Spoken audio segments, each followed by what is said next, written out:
Sur invitation du gouvernement tunisien et de la société Milouli Steel Galvanizing Industry Asfax, le ministre Léon-Juste Ibombo a eu droit à une visite guidée de 2 unités relevant de cette usine.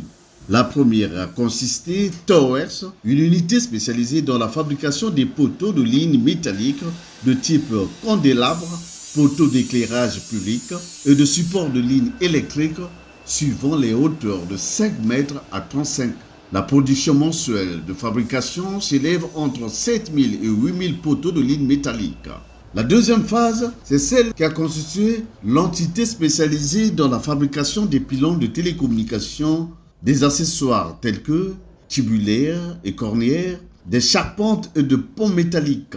La production annuelle de fabrication s'élève entre 1000 et 1500 pylônes de télécommunications et 12 000 tonnes de charpentes métalliques. À l'issue de cette visite, le ministre Léon-Juste Ibombo a exprimé sa satisfaction. Nous sommes venus ici nous enquérir de l'expertise d'un industriel tunisien qui a déjà installé des pylônes, que ce soit en Guinée-Bissau, en Guinée équatoriale et au Sénégal. Et nous pensons que nous pouvons établir un partenariat gagnant-gagnant, sud-sud, pour que nous puissions couvrir les zones qui sont encore en manque de couverture en réseau de télécommunications dans notre pays. Lotfi Miloli, gérant de la société MSGI, par l'occasion, a mis en relief l'expertise et les compétences de sa société. Ce sont des poteaux qui sont destinés pour l'export. Aussi, on a réalisé presque aux environs de 1600 pylônes en Tunisie et aussi en Guinée, au Sénégal, au Togo. On a installé pas mal, trop de pylônes. Voilà. À l'issue de cette visite, les deux parties sont convenues de poursuivre les discussions aux fins d'établir un partenariat qui permettra la couverture des zones dites blanches en réseau de télécommunications.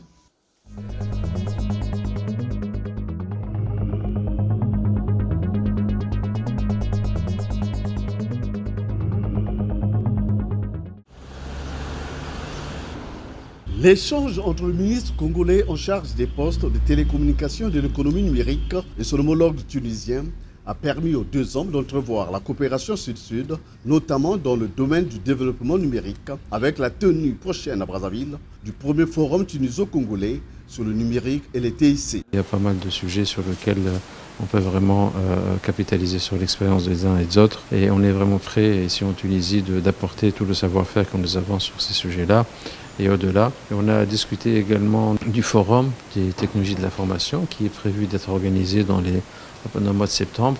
Pour pouvoir l'organiser, on sera en tout cas à la Tunisie avec une grande délégation de sociétés dans les technologies de l'information, des startups également, qui vont nous accompagner et pour effectivement faire savoir toutes les solutions, les produits que ces sociétés-là sont en train de développer ici en Tunisie, qui peuvent intéresser notamment la République du Congo. Le secteur postal, faisant aussi partie d'intérêts communs, y a été également évoqué. Nous voulons réactiver la coopération entre la poste tunisienne et la poste congolaise.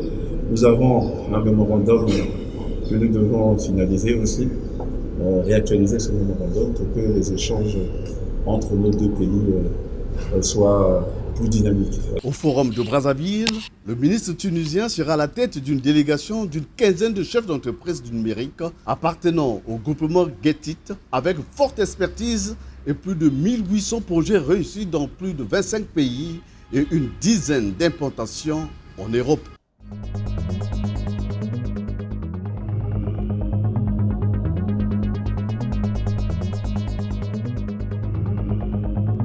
Le Congo va être sous peu doté d'un système national d'identification digitale et des possibilités de l'opérationnalisation du plan national stratégique dénommé Congo Digital 2025. Des études de faisabilité ont été réalisées à cet effet par Sofrecom en groupement avec d'autres cabinets conseils. La présentation de ces deux études et les possibilités de leur mise en œuvre ont été faites les 28 et 30 juin à Brazzaville. La première à être présentée, c'est celle relative au système national d'identification réalisé par le groupement Sofrecom, Westaf, Sophie. Le coordonnateur du projet CAB Congo, dans son intervention, a apprécié la démarche et la qualité de l'étude. Cette étude va donner au gouvernement congolais une cartographie précise des infrastructures à haut débit et facilitera ainsi la prise de décision dans le développement des infrastructures région par région.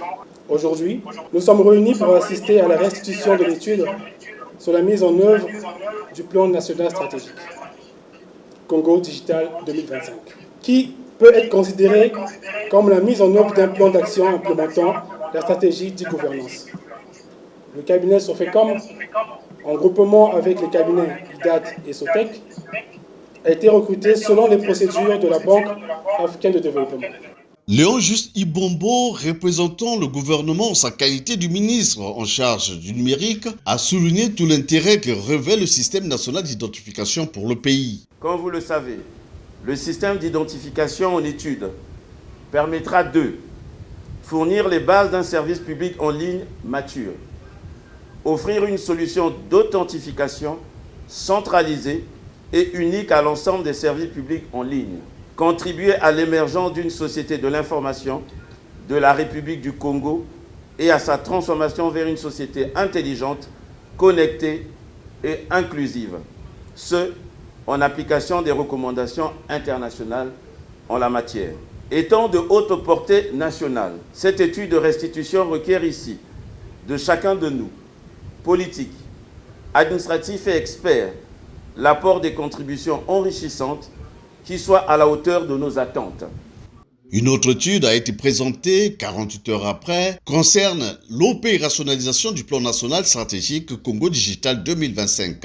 Elle est réalisée par Sofrecom et cette fois-ci avec le groupement IDAT SOTEC. Il s'agit là d'un projet tout aussi capital que le gouvernement attache du prix pour sa matérialisation tel que l'a exprimé le ministre en charge du numérique. Doté d'un plan national de développement, PND 2018-2022, notre pays se devait d'élaborer une stratégie nationale qui serait une traduction des orientations du PND. La mise en œuvre de cette stratégie nationale a connu un début d'exécution en 2018, impacté par l'accélération des évolutions fulgurantes du numérique dans tous les secteurs d'activité. Le plan d'action devait se muer en plan national stratégique bâti sur la nécessité de coordonner les politiques de transformation numérique à l'échelle nationale. L'objectif de ce plan national stratégique Congo Digital 2025 est de réaliser en premier lieu la plateforme congolaise de e-government qui permettra de relancer l'effort national en la matière en rehaussant le pays à un niveau supérieur d'utilisation des technologies de l'information et de la communication. Congo Digital 2025 est un plan directeur, comme défini du reste son nom à l'horizon 2025. Il est structuré en 3 axes, le e-citoyen, le e-gouvernement et le e-business. Hicham Saoud, représentant le groupement Sofrecom, IDAT et SOTEC, pour plus de détails. Donner un plan, une feuille de route pour opérationnaliser ce plan national stratégique Congo Digital 2025. C'est pour cela qu'on a proposé un plan directeur à l'horizon de 2025 avec 3 axes principalement. Le premier axe, c'est comment développer des services digitaux qui vont servir à simplifier la vie des citoyens, des entreprises, mais également des agents publics. Ensuite, le deuxième axe, c'est tout ce qui est quelles sont les fondations et qui sont les socles pour développer la digitalisation. Nous avons donc proposé une banque de projets et de chantiers qui touche à la fois l'infrastructure, qui touche le cadre normatif, le cadre légal, mais également des normes, des standards sur l'interopérabilité des systèmes d'information par exemple, développement des systèmes d'information métiers des différents ministères, mais également tout ce qui concerne les portails, développer un portail web qui va exposer les services digitaux. Après, donc, il y a le troisième axe. Le premier axe et le deuxième axe nous amèneraient en fait à bouleverser en quelque sorte les habitudes de travail à la fois des agents et aussi comment les citoyens, les entreprises interagissent avec l'administration. La réalisation ou la mise en œuvre du système national d'identification digitale et du plan national stratégique Congo Digital 2025 emmènera assurément le Congo vers une société dite de l'information et de la communication.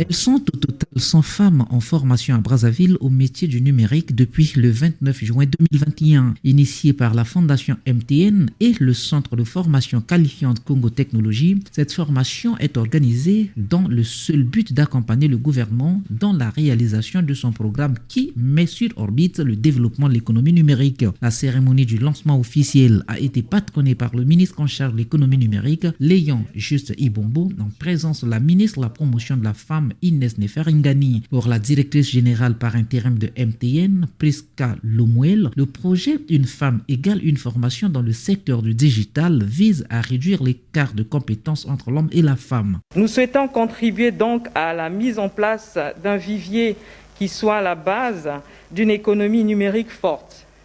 En effet, la maîtrise des nouvelles technologies de l'information mise au service des besoins d'une société constitue un facteur d'accélération de développement d'un pays et surtout un véritable tremplin d'une économie qui se veut évolutive et expansive.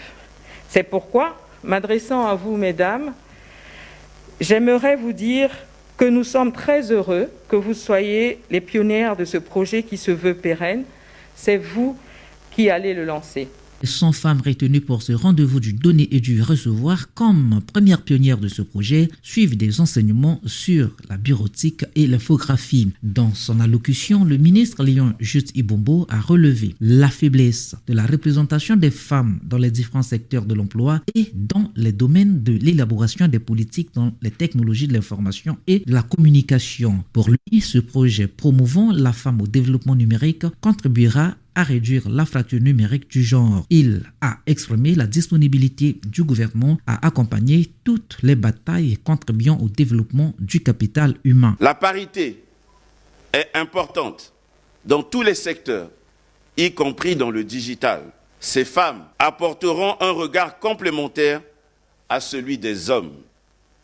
L'accessibilité et l'inclusion sont en effet devenus des enjeux prioritaires pour nos organisations. Le numérique fait partie de nos vies, à tous et à toutes. Et les femmes ont toute leur place dans les métiers du digital. C'est dire combien la formation en digital que vous allez recevoir sera utile et nécessaire. Celle-ci nécessitera néanmoins de votre part une implication et une appropriation à nul autre pareil. Ceci, compte tenu de l'importance du numérique dans le monde. Je ne doute pas un seul instant que les objectifs recherchés seront atteints et vous assure que le gouvernement de la République que conduit le Premier ministre, son Excellence M. Anatole Collinet Makosso, est disposé à vous accompagner dans cette bataille pour le développement du capital humain. Les 100 femmes bénéficiaires de cette formation ont été retenues parmi les 16 000 qui ont fait acte de candidature.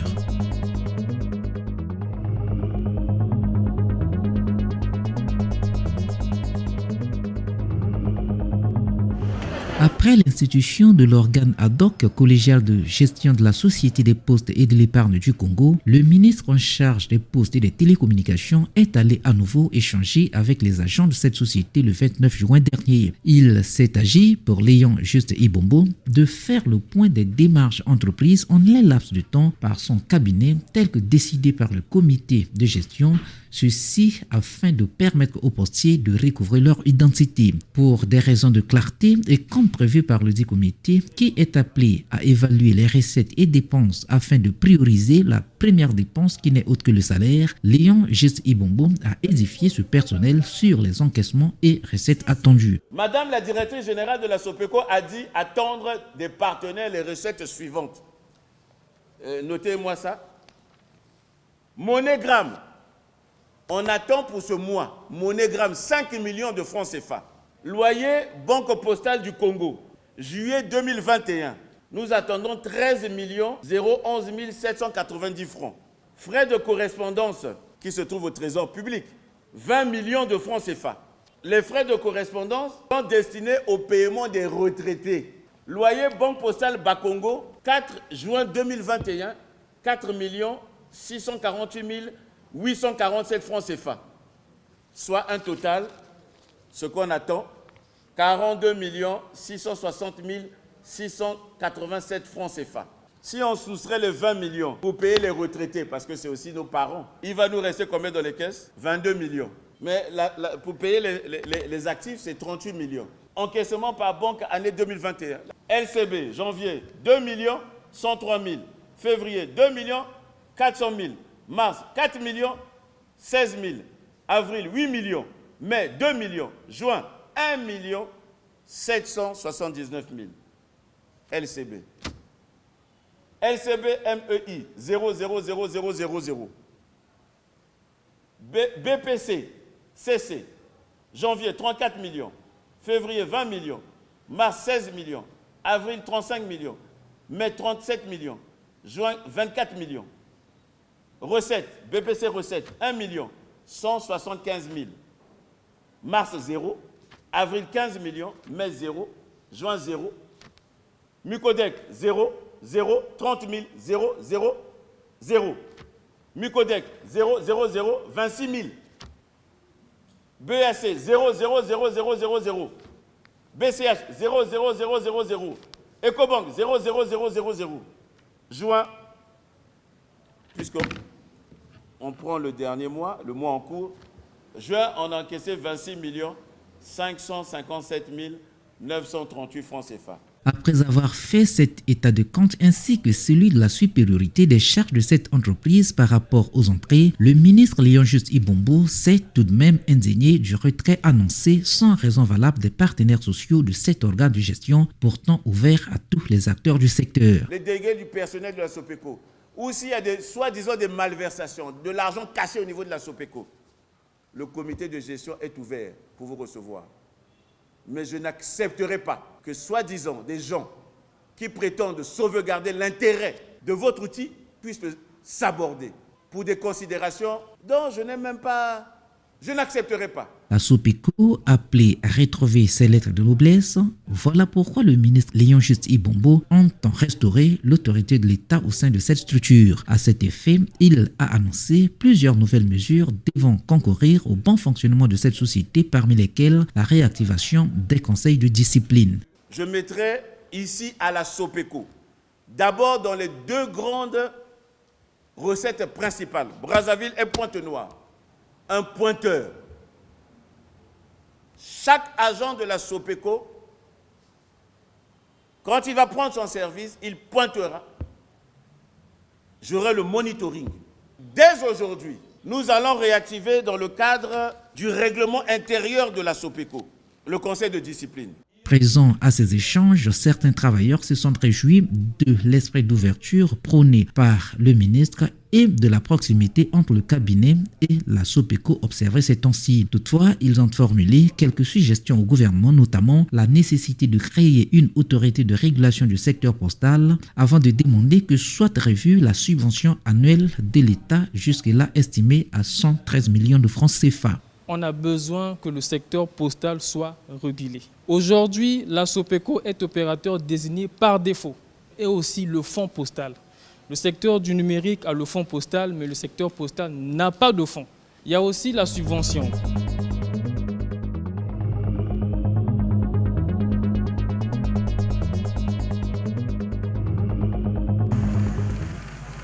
Progressivement, la communauté économique des États de l'Afrique centrale s'achemine vers la mise en œuvre du plan d'action pour le déploiement des infrastructures PAC-10C-AC.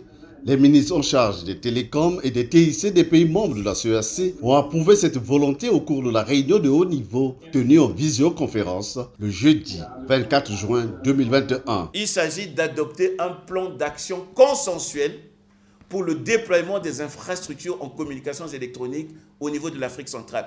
Pour quel but? Pour que nous puissions minimiser les coûts de l'accès Internet au niveau de la zone Afrique centrale. Parce que si nous n'avons pas de redondance, si nous n'avons pas d'interconnexion avec les pays voisins, nous sommes obligés d'aller chercher deux fois les capacités auprès des autres États. Donc cette ambition du Conseil des ministres, c'est de prioriser les projets, mais c'est aussi de faire en sorte que nous puissions héberger les données. Parce que lorsque vous véhiculez un certain nombre de données sur l'espace Internet, mais ces données, si vous n'avez pas l'hébergement de ces données seront hébergées quelque part. Donc nous devons prioriser aussi la construction des data centers qui feront que nous aurons ce qu'on appelle notre souveraineté numérique. Outre l'adoption de la méthodologie analytique de priorisation des projets du plan d'action consensuel de développement des infrastructures des communications électroniques, il a été également question d'examiner la note stratégique sur la priorisation des projets du dit plan et la déclaration des chefs d'État sur le déploiement des infrastructures de communication électronique, ce dans la sous-région.